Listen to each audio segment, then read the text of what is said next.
I've had one nickname that's been around since birth, Casper.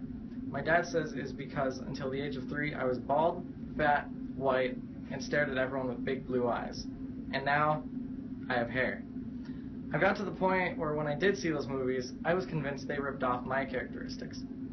When I entered kindergarten at 5, I learned not only that those movies were made before I was even alive, but that not every child has to specify which parent's house they're going to after school.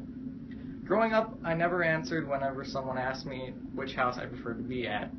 To me, that was the equivalent of asking which organ I would prefer to have ripped from my being. Gore aside, I was implying that I could not live without one or the other. To be completely fair, I counted on my dad for everything. He gave me advice for when I did, or at least thought, didn't need it. He's gone to every music performance I participated in since 4th grade.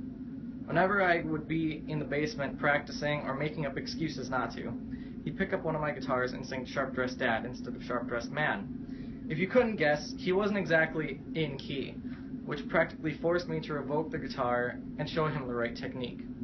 It was his way of getting me excited to practice for hours on end.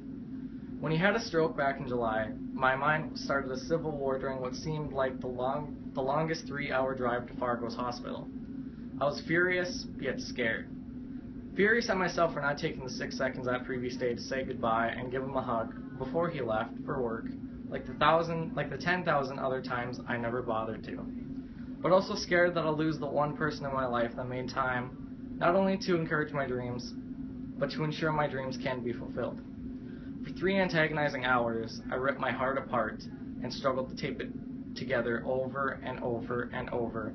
And when the time came for me to enter his IC room, he grabbed my hand and whispered, "I know, I know." I felt the strongest string. The man successfully parked a train in town while I was having a stroke and was now comforting me while he laid in a hospital bed. I was stabbing myself for hours with pins of despair and anxiety and justifying it with the paranoia of losing my favorite role model. But when I finally get to end my infliction, the only thing he wanted from me was to stop crying. It took me a couple weeks after we were all able to come home before I could comfortably resume some of my hobbies. One day I picked back up my guitar, turned my amplifier up, and played my favorite song, Sharp Dressed Dad.